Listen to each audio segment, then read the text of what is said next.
Sir Gruhalakshmi ಮತ್ತೆ ಗೃಹ ಜೊತೆಗೆ ಮರು ಅರ್ಜಿ ಹಾಕಬೇಕು ಅಂತ ರಾಜ್ಯ ಸರ್ಕಾರ ಹೇಳ್ತಾ ಇದ್ದಾರೆ.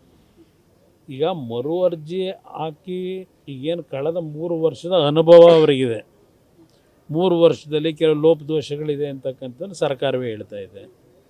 ಅದು ಉದ್ದೇಶಗಳು ಒಳ್ಳೆಯ ಉದ್ದೇಶವೇ, ಆದರೆ ಆ ಒಂದು ಲೋಪಗಳನ್ನು ಸರಿಪಡಿಸ್ತೀವಿ ಅಂತ ಹೇಳಿ ನಿಜವಾದಂಥ ಫಲಾನುಭವಿಗಳನ್ನು ಏನಾದರೂ ಗುರುತಿಸ್ತಕ್ಕಂಥದ್ರಲ್ಲಿ ಏನಾದರೂ ಸರ್ಕಾರ ಆ ಹೊರೆಯನ್ನು ಕಡಿಮೆ ಮಾಡ್ಕೊಳ್ತಕ್ಕಂಥದ್ದಕ್ಕೆ ಅದನ್ನು ದುರುಪಯೋಗ ಪಡಿಸ್ಕೋಬಾರ್ದು ಅಷ್ಟೇ. ಅವ್ರು ಕೊಡ್ತಾ ಇದ್ದಾರೆ, ಕೊಡಲಿ, ಅದೇ ನಾನು ಕೊಡ್ತಕ್ಕಂಥದ್ದಕ್ಕೆ ವಿರೋಧ ಇಲ್ಲ. ಆದರೆ ಆ ಕೊಡ್ತಕ್ಕಂಥ ಕಾರ್ಯಕ್ರಮ ರೂಪರೇಷೆಗಳನ್ನು ಅವತ್ತೇನು ಮಾಡಿದ್ರು ಅದರಲ್ಲಿರ್ತಕ್ಕಂಥ ಒಂದು ಲ್ಯಾಪ್ಸಸ್ಸನ್ನು ಈಗ ಸರಿಪಡಿಸ್ಕೊಂಡು ಇವತ್ತು ಹಣ ದುರ್ಬಳಕೆ ಆಗಬಾರ್ದು ಅಂತಕ್ಕಂಥ ಉದ್ದೇಶದಿಂದ ಮಾಡ್ತಾ ಇದ್ದೀವಿ ಅಂತ ಹೇಳ್ತಾ ಇದ್ದಾರೆ. ಈಗ ಅದರ ಅನುಭವ ಆಗಿದೆ.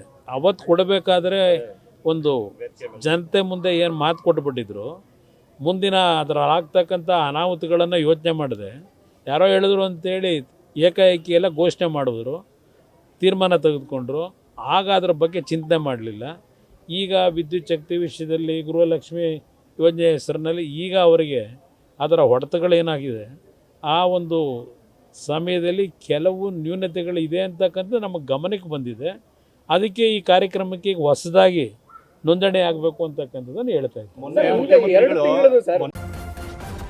ನ್ಯೂಸ್ ಫಸ್ಟ್ ನಿರ್ಭೀತಿಯಿಂದ ನಿಮ್ಮ ಪರವಾಗಿ.